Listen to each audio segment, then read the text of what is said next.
Buen día mi gente. Estamos a punto de amanecer, un nuevo día, y hoy quería perfilar un poquito más a dónde van estos mensajes. A mí me gusta darle un título a esto que voy a estar refrescando, y es guía interna. De alguna manera, una ayudita para poner en práctica lo que vamos aprendiendo. De todas maneras, este primer video es para dejar en claro algo que muchas veces se diluye en este tiempo de aprendizaje. Yo llevo ya 13, 14 años enseñando acá en Salta, viajando también a Jujuy y a otros lados. Y si bien pensé que quedaban en claro ciertos puntos que son esenciales, a lo largo de los años me voy dando cuenta de que o no los resalté como debía de haberlos resaltado, o ustedes que escucharon no entendieron la importancia que tienen estos temas específicos. Entonces, en este primer video lo que quiero es dejar en claro el punto así como clave. Y el punto clave es que estamos en un camino espiritual, o habrá gente que va a ver estos videos y deciden empezar un camino espiritual. Cualquiera sea su naturaleza, cualquiera sea el nombre que tenga, puede ser el camino que básicamente estoy yo mostrándoles, o cualquier otra persona que esté en luz mostrando un camino para llegar a la cima. Tenemos que aprender a separar el propósito de la serie de instrumentos que vamos aprendiendo para cumplir ese propósito. Y acá es donde tiene que estar bien clara nuestra actitud. Colocar la brújula que nos va a guiar en el camino bien enfocada en el propósito. Preguntarnos el ¿para qué estoy en un camino espiritual? ¿Para qué estoy en este camino espiritual? Y cuando yo tenga clara la respuesta, ¿no es cierto?, aprender a utilizar todos los instrumentos o todas las técnicas que voy aprendiendo en pos de conseguir ese propósito. ¿Qué pasa si no está en claro el propósito? Lo más probable es que nos perdamos en alguna de las técnicas, ¿entienden? Y hoy, tanto dentro de lo que les explico como del gran supermercado espiritual que existe, hay tantas técnicas, hay algunas tan adornaditas, tan llenas de quisquirimichis, que pueden atraernos como demasiado y hacernos perder el propósito, convertirnos en grandes especialistas en abrir archivos akáshicos. Y me pongo como bestia a trabajar y a estudiar sobre el asunto y me hiperespecializo en eso, puede suceder. Me puedo convertir en un técnico maravilloso para abrir los archivos akáshicos, para ayudar a abrir los archivos akáshicos de la gente, pero de una u otra manera me voy olvidando y me voy separando del propósito de estar dentro de un camino espiritual. Entonces, quiero remarcar eso, la necesidad de volver a dejar en claro por qué estamos dentro de un camino espiritual y a entender que toda técnica o que todo método que vamos aprendiendo o que todo instrumento son esos instrumentos que nos van a facilitar llegar al cumplimiento del propósito, y que tenemos que tener mucho cuidado de no quedar empantanados en algunas de esas técnicas. Todas las técnicas que existen son para lograr el propósito, y siempre tenemos que resaltar eso. Esto les pido especialmente a todos aquellos que ya son instructores, que ya están guiando gente. Poner énfasis en dejar bien claro el propósito por el que estamos en un camino espiritual, y poner énfasis y dejar bien claro que todo lo que aprendamos, por más bonito que sea, son instrumentos que nos permiten avanzar hacia nuestro propósito, no la meta final, no el objetivo final. Entonces, saber utilizar esas técnicas para lograr el propósito. Y el propósito de estar dentro del camino espiritual es muy simple. va recibido distintos nombres de acuerdo a los caminos. ¿Mm? Venimos del cristianismo, al que le da el nombre de salvación. Tenemos un budismo que le da el nombre de nirvana.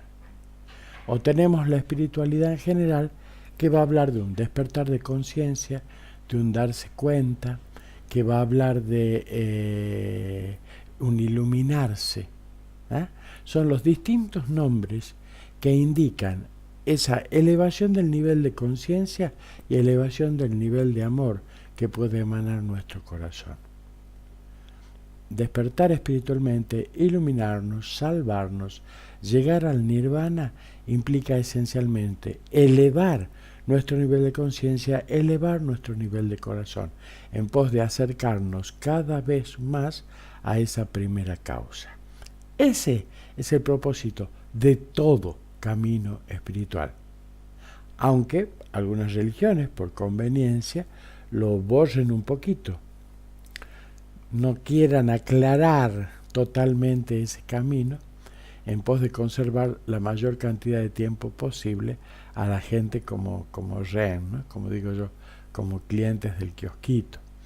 Pero tenemos que poner siempre énfasis en eso, especialmente en los instructores.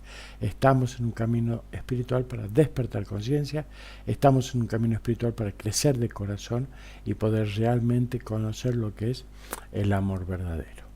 A lo largo del camino vamos a ir recibiendo y aprendiendo una serie de técnicas.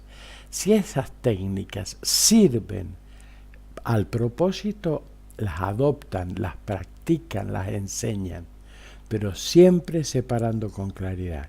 Yo estoy en un camino espiritual para despertar, para iluminarme.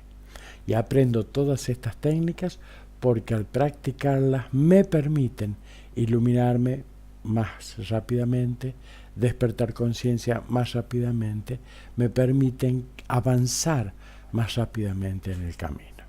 Entonces, que quede claro eso. Como consecuencia de esto, de acuerdo a las enseñanzas que yo predico,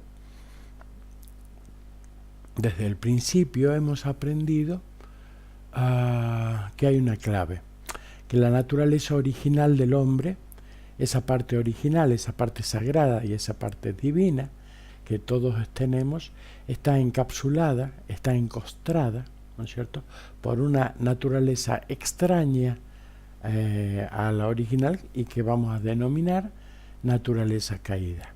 Esto es como una costra que impide que salga nuestra verdadera naturaleza. Y como la costra recubre todo, es la imagen que damos a los demás. Desde la psicología esta costra se la va a denominar ego, ¿sí? Desde la espiritualidad también le podemos llamar el ego, la naturaleza caída, la naturaleza sombría, que de alguna manera nos está controlando. Y por estudios y por observación y demás, el principio indica que existen 4 componentes fundamentales de esa costra. Los 3 primeros, el egoísmo, el miedo y la soberbia. Son 3 características muy fuertes que nos dominan internamente. El egoísmo haciendo que primero esté yo, segundo yo, tercero yo, cuarto de cohete a aquella persona porque la quiero un poquito. El egoísmo, esto de centrificar todo en uno mismo. El miedo, como sabemos que vivir de modo egoísta nos pone fuera de un principio de luz, automáticamente entramos en inestabilidad. Y al entrar en inestabilidad surge el miedo. Al surgir el miedo, ¿no es cierto?, empezamos a conocer un instrumento a través del cual nos dominan y a través del cual dominamos.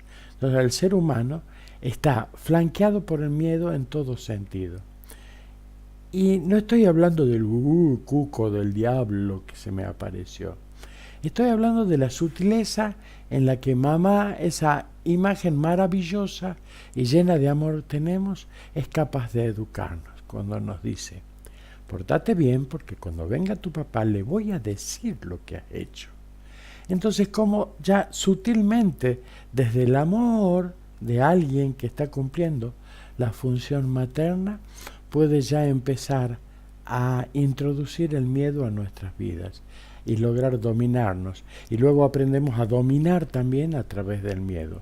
Ni que hablar de la maestra que nos amenaza con el cero, con la expulsión, con la amonestación. Y todo en el mundo es continuamente miedo. Ni que hablar de los políticos que nos dicen que si gana el otro se viene todo abajo. Así que es en todos los niveles y en todo momento de la vida dominados por el miedo.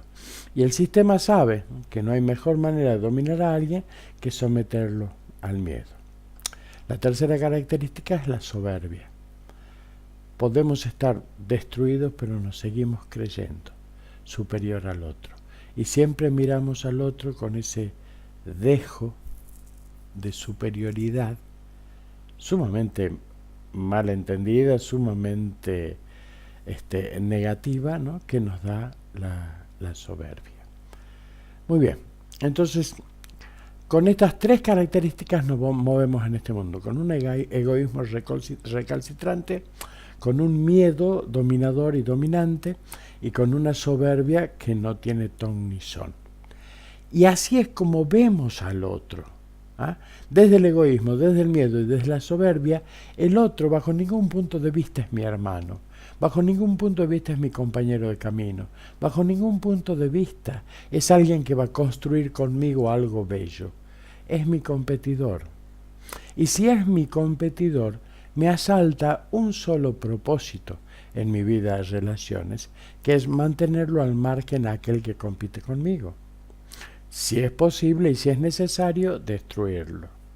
Entonces, a partir de ahí surge una cuarta característica de la naturaleza caída, que es la multiplicación de lo negativo o la multiplicación del mal.